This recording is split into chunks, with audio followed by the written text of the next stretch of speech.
Hello everyone, and welcome to Israel in Style, where you get an inside look at Israel's top designers with the absolute hottest collections. Sit down, relax, and get ready to literally shop till you drop with all the latest fashion from Israel. For the first time on the show, we're going to bring you guys something a bit different, more outside of the box, you can say. We went to visit one of the top perfumeries here in Israel and met with the owner who uses his power of senses to create personalized perfumes.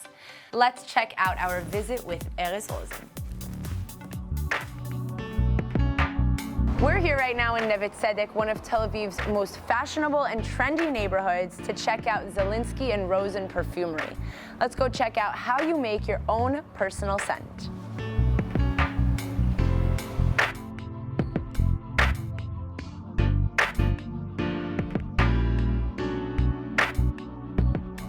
We're here right now with one of the owners of Zelinsky and Rosen, Erez, to hear all about how he got started personalized perfumery. So tell us, what exactly is the concept here at Zelinsky and Rosen? Hi, Emmanuel. Hello. So in Zelinsky Rosen, what we are doing here actually, we're making perfumes. Yes. We're writing stories by smells. The idea here is to sit with everyone, each one, and to build for him his own story through smell. What is smell? What is perfume? We're getting up in the morning, we're dressing, putting makeup, accessories, we actually telling to the world a story through our styling. Our way of looking, our appearance, our styling is giving a message to the world and to ourselves when we're looking on ourselves in the mirror. Right. Perfume, it's our invisible accessory. It's something that helps us to tell beautiful. Yes, it's something that helps us to tell our story, but it's not visual. It's coming like this. There's two things I love in life is people. I like to get the interaction. Yes, the interaction with people. And I like to make smells, scents. I like to make perfumes. So combine the two. So it's combining, and I'm sitting with people one-on-one, building them a perfume, and in the process, it's very emotional, the process. Right. Smell brings us to places. It takes us to situations, to Definitely. people, bad and good. Right. It can remind us lover that we didn't thought about for 20 years. Or we can smell it and all comes back and you think about that person. Absolutely. In the process of building a perfume, first of all, I'm trying to understand who is the person that's sitting in front of me. I'm catching the vibe, okay? I'm not asking him question about himself. I'm not asking him which perfumes he likes. Don't ask him nothing.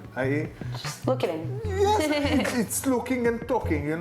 When we're saying words, our body language, telling stories that sometimes we don't pay attention to them. What we're doing in the process, I'm giving to the person to smell ingredients, essence. I'm trying to understand his nose. I'm not telling you what you're smelling. The reason I'm doing it is because I don't want you to think about, okay, I'm giving you to smell vetiver. I like vetiver, don't like vetiver. And I love it, yes. Exactly. You don't know what you are smelling. I'm letting you to smell ingredients. I'm catching your nose. Your nose telling me what he likes, what he doesn't like, if it's positive or negative. There is no middle. You need to tell me positive. Yes or no? Yes, absolutely. So why don't we do a little test run and see how exactly it works? Okay, no problem. Great. Let's do it. All right, Erez. So I'm a customer. I just walked in. Where do you start? Okay. What we're going to do in this process, actually, we're going to start by smelling ingredients. I'm going to start to understanding and learning your Emmanuel nose. It's going to be a very complicated relationship between me and your nose. What I will need from you, Manuel, is a shirt smelling, just to take very short and tell me positive or negative. Okay. Can we start? Yes. Great. With what we will start. Let's start with this. Okay.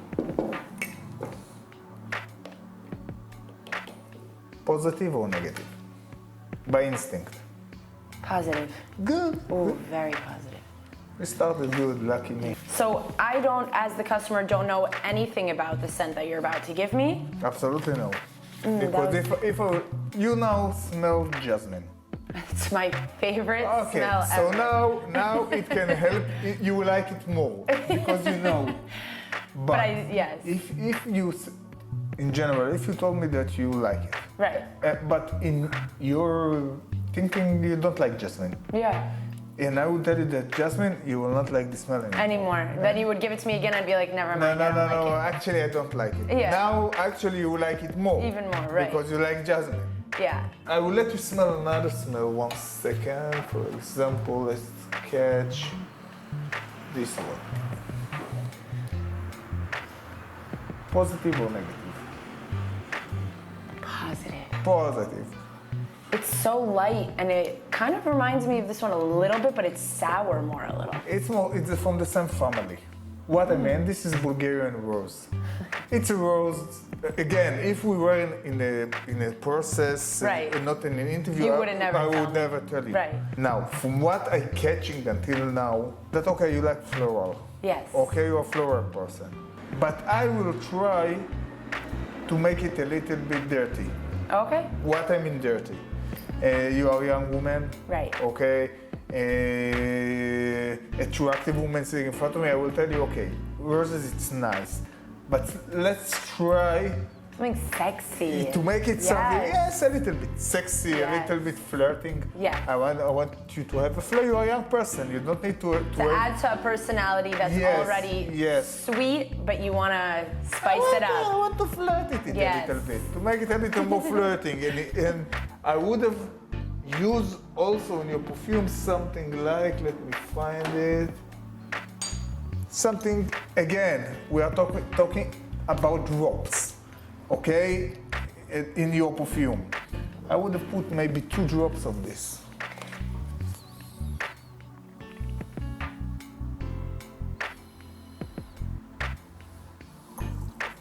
This is flirting woman. Very woman, very feminine. But flirty. Flirty. Take it here, smell it here. Only 1 drop. This is a little bit more spicy, less sweet, more. Listen, this is taking the woman and putting a little bit something seductive. Yeah. Okay, but something that wants to make you keep smelling and come and talk a little bit closer. A little bit closer. There is a woman here. Okay, you saw that it's a woman. Yes. What's behind it? Let's see what's behind it. There is something. I'm catching something. I don't understand it exactly, but I'm interesting to know. Yes, yes. Be careful. It's saying something. When you're wearing a perfume, you're telling a story. Make sure that the perfume is telling the story you want to tell. Okay. Well, thank you so much. Welcome. I really appreciate it, and I will definitely come back to have a little. With a big pleasure, Thank Manuel. you so much.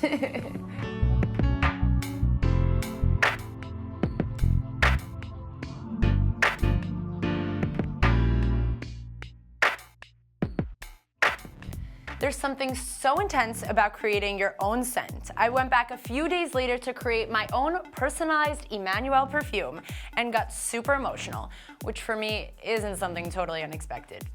But I can say that some of the fragrances brought me back to my childhood. So for those who tune into Israel in Style Weekly, as you should, you probably remember our very first show all about Israeli wedding dress designers. For those who didn't see, go check it out on iltv.tv/Israel in Style right now. The list of talented designers is endless, and therefore we decided to visit Luminary on Dizengoff Street to show you one more.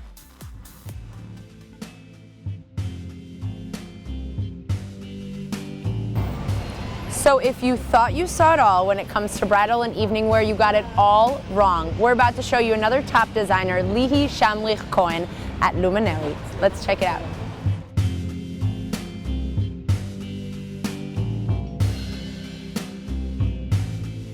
So we are here right now with the designer Lihi of Luminary. Tell us, Lihi, thank you for having us. Hi. Thank you for having me. Okay, so tell us, how did you get started designing?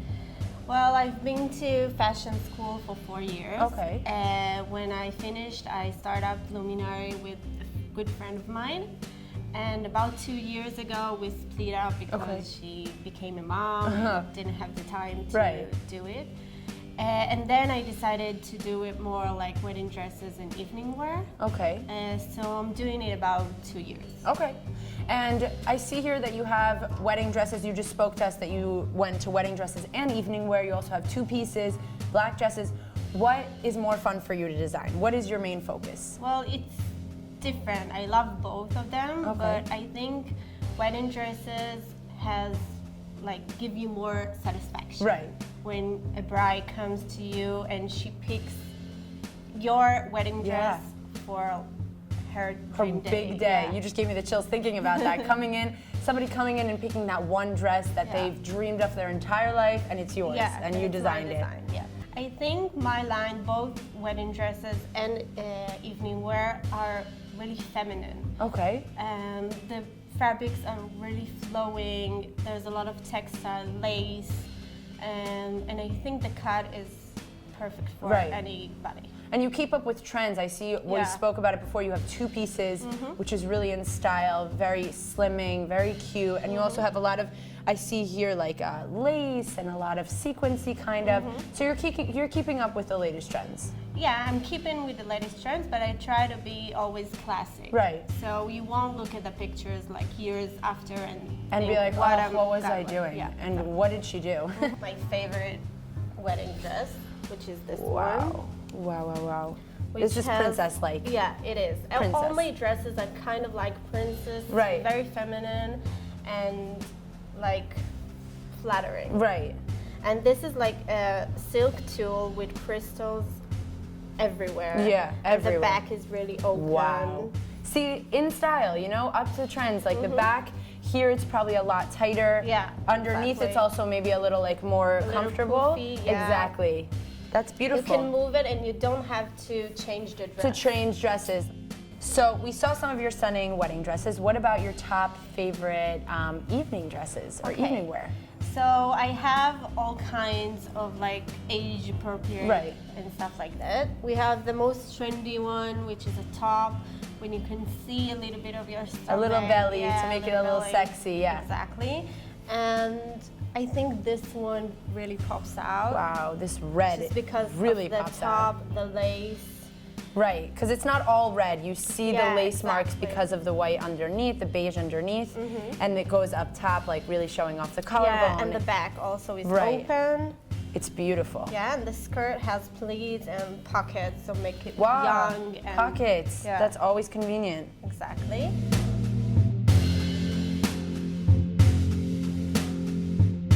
So we're standing here in your studio, right underneath your shop, where I can see that you really take care of all of your dresses, you really make finishing touches, you're really surrounded around the process. Why do you think it's so important for you to manufacture designs here in Israel? Okay, so when you do ready to wear, you can manufacture everywhere. Okay. But when you do custom made, you have to really do it, pay attention to details. It's according to your client measurements. Right, okay. And it's a longer process, and we want to really make it perfect. Perfect, because there's women, which is, I think, a really unique aspect to designing wedding dresses. Tell me if I'm wrong. It's that you can make it fit each woman. So it's not the ideal you have sizes 2, 4, 6, and 8. It's if someone comes here with a bigger waist or a bigger chest, you can kind of maneuver it, kind of make it, design it to fit her perfectly and make her just as happy. Yeah. Exactly. So what about brides or women looking for evening wear? Where can they come and purchase your designs? Okay, so now the flagship store is here in Dizengoff, but in about 3 months we are opening a new location. Wow. Here also in Tel Aviv, which the brides and the studio will be there. Okay. And here in Dizengoff will be the evening wear. Oh, so you're separating them kind of to get a more wedding dress kind of shop, that's what you come here specifically for, and then the evening wear. Great, well thank you so much for having us and good luck. I will definitely be back here because I saw a bunch of evening wear, so if anybody decides to get married and invite me, I will have a place to come find an evening wear dress for, so thank you so much. Thank you. If you are as obsessed with those dresses as I am, you won't want to miss out on our show next week. We're going to be showing you a behind-the-scenes look at the life of the stunning fashion photographer, Donna Adi. And guess who she's going to be shooting for? The one and only Luminary. Make sure to tune in. One thing I always say is you can never have too big of a selection of jewelry. You never know what kind of mood you'll be in: gold, silver, chokers, bracelets, who knows? So that means we can never show you guys enough brilliant Israeli jewelry designers, right? Right. So you guessed it, up next we're going to take a look at our visit to Itai Mintz's shop, Dahlia's. We're here right now in the Dahlia studio with the designer Itai Mintz, whose story of getting involved in designing jewelry is not your traditional one. So why don't you tell us how you got started? Okay, so like you said, it wasn't a traditional one. Right. My mom used to have like doing jewelry as a hobby. Okay. And just for fun? Just for fun, yeah, like friends. Yeah. And gifts. And I had an aunt coming from Texas. Okay. So she loved the jewelry. Yeah. And she brought some back with her.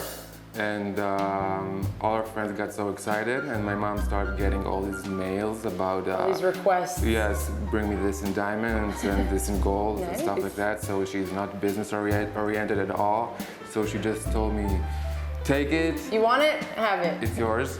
And did you originally go to school to design jewelry? How did it start? I was going to graphic school. Wow, at okay. the time, yeah. And but I always even during the graphic design school, I always found myself in the industrial fields, and I love touching materials more than computer work. Right.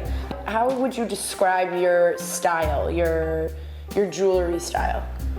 I would say it's like an hybrid. Okay. From a few different fields all the time. Like I'm taking inspirations from architecture. Right. And from fashion and from industrial design. It's very Mediterranean, I would say. Okay, wow. Yeah. That's a great way to describe it. You have a lot of statement pieces, but you also have a lot of very delicate pieces, like rings and stuff, and earrings and stuff like that, but they always have their kind of twist to them. I need to have a statement. Right. Yeah. What about material-wise? What kind of materials do you use in your jewelry? I have a few different lines. So the fashion line is combined from brass and fine silver, combined with all kinds of natural stones and Swarovski crystals. Okay. And the more high class one is gold and diamonds. Gold and diamonds, and that's and on precious stones. Yeah, and that's on made to order basis. Exactly, only like custom made. Okay, great. So what about a favorite piece? Do you have a favorite piece here in the store? It changes all the time. Yeah, every day you're like, I like that one more. Okay, I did this one for an exhibition for Ofra Chaza. She's an Israeli singer that passed away a few years ago. Just a sec. There we go. This is beautiful. And we have our lovely guest here who is going to try some stuff on for us. Okay. And what was this inspired by? By Ofra Chaza. Yes, this Legacy. Specifically. Yep. Amazing. Like Yemen stylish jewelry. This is beautiful. It's like that. Stunning. It works with the shirt, since it's a plain shirt, and then you have your gold. It really stands out. Okay, amazing. These are beautiful. This is gold-plated brass, right? Mm-hmm. Okay, great. Even though your story is a little less traditional, so it wasn't totally planned, when you first did start designing jewelry, who was your ideal customer? I think my girlfriends. Yeah? Yeah. You just pictured them in your head? They're like very fashion-oriented. Okay. Women, like young age, like not teenagers, but 20. In their 20s, 30s. Exactly. Okay. Yeah. And maybe like even art-oriented. Right. Yeah. People that understand your direction and your design and your fashion-forward statement necklaces. Yeah, a bit people that want to have a statement that don't try to look like everybody else. Right, that aren't afraid to look a little bit different and a little bit more unique. Exactly. Great, well thank you so much for having us. Thank you. And check out Dahlia's.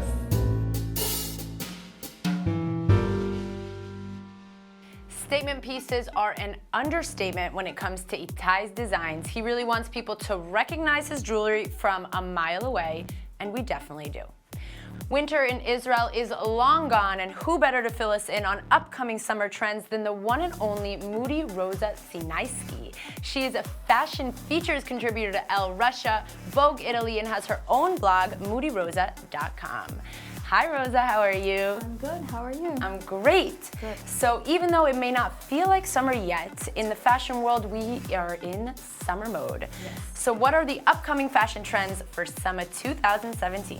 So I don't know if you noticed, yes, it's very hot in Israel. It means that winter is over very fast and summer comes along, and this summer is actually going to be a lot of fun for everybody because comfort is in. My Comfort favorite is the biggest trend of this year by far. From now on, you don't have to take your pajamas anymore.